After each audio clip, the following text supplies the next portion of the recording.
Welcome to GK facts. Karan ने देखिए अभी जो है श्रीलंका नहीं कर सकेगा $51 अरब का विदेशी कर्ज का भुगतान। ये श्रीलंका की सरकार की तरफ से साफ कह दिया गया है कि हम जो है $51 अरब का जो हमारे पास कर्जा है चढ़ा हुआ, वो हम भुगतान नहीं कर सकते हैं। ये इन्होंने साफ कह दिया है। इनकी तरफ से ये भी कहा जा रहा है कि अगर ये और कोई अगर इन्हें कर्जा दे देगा तो ये बाकी देशों को जो है ब्याज के तौर पर उसे कर्जा मतलब ब्याज चुकाकर जो है दे सकते हैं। ये इनकी तरफ से कहा गया है। ठीक है, सबसे ज्यादा जो कर्जा है श्रीलंका के ऊपर वो चाइना का बताया जा रहा है। ये जो भाई साहब है ये कर्जा देने में एक्सपर्ट है वैसे तो। ठीक है, कर्जा तो ये दे देते हैं लेकिन फिर दूसरे देश को ये ऐसा कर देते हैं कि वो भुगतान करने पे भुगतान ही नहीं कर पाता है ना। वही श्रीलंका के साथ अभी हुआ है। ठीक है, श्रीलंका ने इस बात को साफ कहा है कि हम भुगतान नहीं कर सकते हैं इस तरीके से। ठीक है, तो पूरा हम वीडियो के अंदर जानेंगे कि आखिर में श्रीलंका पर जो है ऐसी स्थिति क्यों आई है और श्रीलंका जो है भुगतान क्यों नहीं कर सकता है, और साथ में किन किन देशों से भुगतान लिया हुआ है, कितना भुगतान है। यहाँ पर जो अभी आपको पता है आपातकाल की घोषणा हुई थी उसके बाद हटा दिया गया,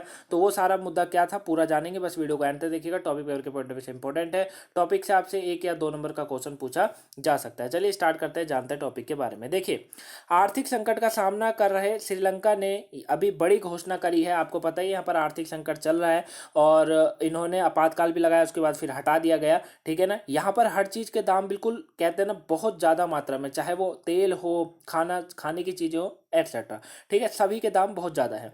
श्रीलंका ने क्या करा है, विदेशी कर चुकाने में असमर्थता जताई है। इन्होंने साफ बोला है कि भैया हम जो है विदेशी कर जो हमारे पास चढ़ा हुआ है हम इसको नहीं चुका सकते। ये इनकी तरफ से साफ कहा गया है कि भैया हमारे पास जो ये विदेशी कर्ज है हम इसे नहीं चुका सकते। यानी श्रीलंका ने अपने आप को डिफॉल्टर घोषित कर दिया। डिफॉल्टर का मतलब होता है कि इनके पास चुकाने के लिए कुछ भी नहीं है, 1 रुपया भी नहीं है। श्रीलंका की जो वित्त मंत्रालय है इस बारे में जो है इन्होंने पूरी जानकारी, इन्होंने वित्त मंत्रालय ने पूरी जानकारी दे दी है कि हम जो है पैसा नहीं चुका सकते। ठीक है, फिर मैं आपको एक चीज़ और बोलूँगा कि सबसे ज़्यादा जो पैसा है ना, इन भाई साहब ने जो सबसे ज़्यादा पैसा लिया वो इन्होंने इन चाचा से ले रखा है। ठीक है, और ये चाचा बहुत हरामी है। ये फिर अब इन्होंने ले लिया ना, अब ये ज़मीन ही हड़पेंगे सीधे, क्योंकि उनके पास देने को है ही नहीं। देखिए, चीन समेत कई देशों के कर्ज के जाल में फंसा द्वीव्यापी श्रीलंका ने 12 अप्रैल को एक बड़ी घोषणा करते हुए कहा था कि वह अंतर्राष्ट्रीय मुद्रा कोष से फंड को लेकर कोई निष्कर्ष निकालने से पहले $51 अरब यानी कि करीबन 3,88,000 करोड़ रुपए के विदेशी कर्ज को चुकाने में असमर्थ है। बहुत बड़ा आंकड़ा है। करीबन मान लीजिए 4 लाख 1,000 करोड़ रुपए का कर्ज है इसके पास, यानी कि श्रीलंका के पास। ठीक है, अब आपके दिमाग में एक क्वेश्चन आ रहा होगा कि सर श्रीलंका, ऐसा क्या हो गया श्रीलंका के अंदर जो श्रीलंका इतना ज़्यादा कर्ज में चला गया, है ना। ऐसा पहले तो कभी सुनने को नहीं मिला। हालांकि कोई डेवलप देश नहीं है, ये आप सब अच्छे से जानते हैं। श्रीलंका हो गया, बांग्लादेश हो गया, पाकिस्तान हो गया, है ना, और आपका भूटान हो गया, ये कोई डेवलप देश नहीं है। ये लोग हम अच्छे से जानते हैं इस बात को। लेकिन ऐसा भी सुनने को नहीं मिला कि भैया मतलब यहाँ पर इतनी बुरी स्थिति हो जाए। ऐसा क्यों हुआ, इसको जानेंगे। वीडियो को एंड तक देखिए, तभी मैं कहता हूँ वीडियो को देखा करो। ठीक है ना, क्योंकि थोड़ा जो इंटरेस्ट होता है ना वीडियो में, वो हमें भी छुपा के रखना पड़ता है ताकि आप, हाँ समझ रहे हैं मेरी बात को ना, इंटरेस्ट थोड़ा छुपाना पड़ता है। तो क्वेश्चन है आपके दिमाग में ना, मैं अभी क्लियर करूंगा। तो देखिए, $51 अरब करीबन 4 लाख का कर्ज है इनके पास, और इन्होंने तो साफ मना कर दिया कि भैया हम नहीं चुका सकते, असमर्थ हैं चुकाने में। अब देखिए यहाँ पर एक पॉइंट आया है कि बेल आउट पैकेज की उम्मीद, मतलब पहले श्रीलंका को इस कर्ज पर आईएमएफ से जो है बेल आउट पैकेज की उम्मीद थी, लेकिन अभी तक इसकी मंजूरी ना मिलने की वजह से देश के वित्त मंत्री ने कहा है कि वह इस कर्ज का भुगतान नहीं कर पाएंगे, क्योंकि इन्हें उम्मीद थी कि आईएमएफ जो है वो इनको पैसा देगा। लेकिन अभी तक वहां से ऐसा कोई भी अप्रूवल नहीं मिला है इनको कि इनको पैसा मिले, इसीलिए इन्होंने घोषणा कर दी कि भैया हम कर्जा नहीं चुका सकते, अगर हमें कोई दे देगा तो हम ब्याज के तौर पर चुका देंगे, ये भी इन्होंने कहा है। डॉलर में भुगतान करने की स्थिति में नहीं है श्रीलंका। ये क्वेश्चन आता है कि श्रीलंका की वित्त मंत्री ने साफ बोला है कि वह दूसरे देशों के कर्ज का भुगतान करने की स्थिति में तो नहीं है। उन्होंने कहा है कि कर्जदाता अपने कर्ज पर ब्याज ले सकते हैं या फिर वह श्रीलंका रुपया में कर्ज राशि को वापस ले सकते हैं। मतलब इन्होंने कहा कि हमारे पास डॉलर में नहीं है भैया, या तो आप हमसे ब्याज ले लीजिए, ठीक है, ब्याज के रूप में ले लो, या फिर इन्होंने साफ बोला है कि आप श्रीलंकाई रुपया ले लो, हम वो भी देने को तैयार है।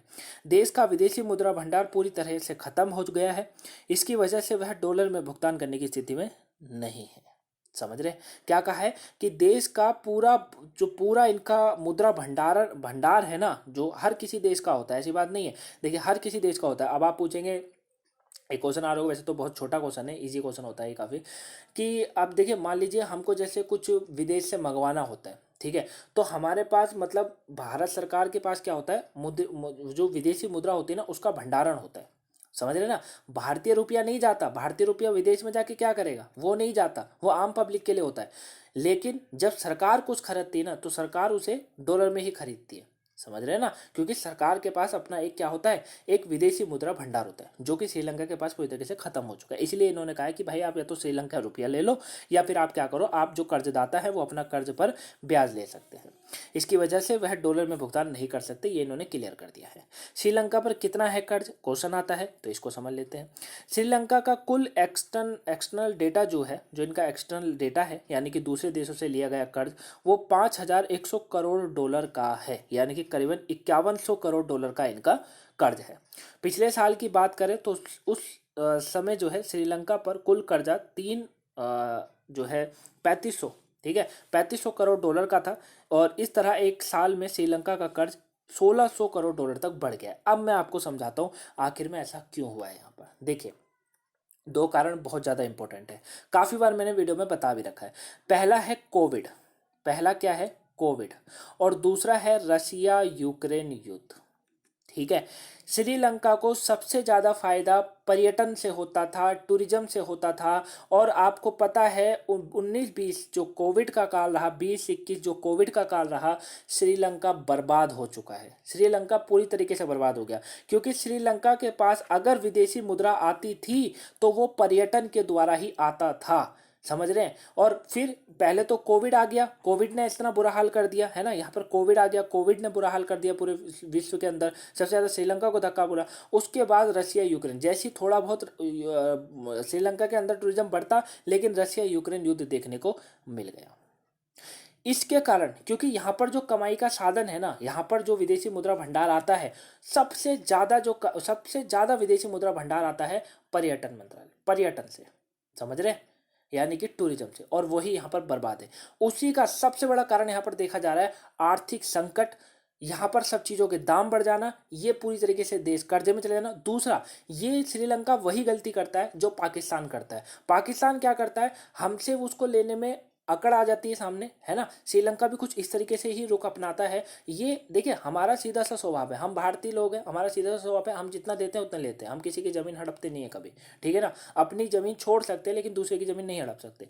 लेकिन ये जो कर्जा लेता है, ये लेता है चाइना से, चाइना कर्जा दे भी देता है, चाइना की कोई दिक्कत नहीं, चाइना कर्जा भी दे देता है। लेकिन फिर चाइना का जो चाइना वापस लेता है ना, वो बहुत बड़ा नुकसान करके लेता है ना। तो एक सबसे बड़ा कारण ये भी है कि जो ये कर्जा इसका सबसे ज़्यादा चढ़ा हुआ है वो चाइना का चढ़ा हुआ है। और ये इस देश के लिए एक, मैं ये कह सकता हूँ कि देश आने वाले समय में क्या पता चाइना का ही हो जाए, है ना, ये पाकिस्तान ये सब, ठीक है। तो ये चीज़ है। श्रीलंका में आर्थिक संकट काफ़ी गहरा हुआ है। श्रीलंका में इस वक्त आर्थिक संकट काफ़ी गहरा रहा है। श्रीलंका सरकार ने कहा है कि उसके पास कर्ज डिफॉल्टर बनाने की ही अंतिम विकल्प बचा था। बता दें कि श्रीलंका को आम जनता इस समय ईंधन से लेकर खाने पीने तक की चीज़ों के लिए परेशान है। इसके अतिरिक्त बिजली संकट भी गहराता जा रहा है, ठीक है। अब बात वही आ जाती है कि मदद कौन करेगा, भारत। तो भारत ने काफ़ी मदद करी है। देखिए भारत ने बढ़ाया है मदद का हाथ। आर्थिक संकट से जूझ रहे श्रीलंका लोगों को पारंपरिक राष्ट्रीय नव वर्ष मनाने में सहायता करने के लिए भारत से 11,000 मीट्रिक टन चावल की एक खेप 12 अप्रैल 2022 को श्रीलंका पहुंची है। और साल 1948 में ब्रिटेन से स्वतंत्र प्राप्त करने के बाद से ही श्रीलंका अपने सबसे खराब आर्थिक संकट का सामना इस समय कर रहा है, ठीक है ना। तो मदद कौन कर रहा है, आखिर में भारत ही कर रहा है। और हमारा ये हमारा हमेशा रहता ही है, हम इतने दयालु हैं, हम हमेशा यही होता है हमारा, हम यही करते हैं कि कोई भी देश हमारे साथ कुछ भी करे, लेकिन अगर उसको ज़रूरत होती है तो हम जरूर करते हैं। और भारत एकमात्र ऐसा देश है पूरे विश्व के अंदर कि अगर पूरे देश में भी अगर आर्थिक संकट बैठ जाता है ना, पूरे विश्व के अंदर भी, तो भी भारत 6 महीने तक फ्री में पूरा राशन खिला सकता है। इतना राशन होता है हमारे यहाँ पर, ठीक है ना। तो ये हम लोगों के लिए गौरव की बात है काफ़ी, है ना। तो ये पूरा टॉपिक था गाइस। आई होप आप इसको अच्छे से समझ गए होंगे। अगर इसके बाद भी कोई डाउट होता है मुझे कमेंट बॉक्स में बता दीजिएगा। वीडियो पसंद आई वीडियो को लाइक करिएगा, चैनल पर नया सब्सक्राइब कर लीजिएगा, वीडियो को शेयर कर दीजिएगा ताकि और भी लोगों को पहुंच सके, वो आज के इस टॉपिक को जान सके। मिलेंगे नेक्स्ट वीडियो में, तब तक के लिए thank you for watching guys.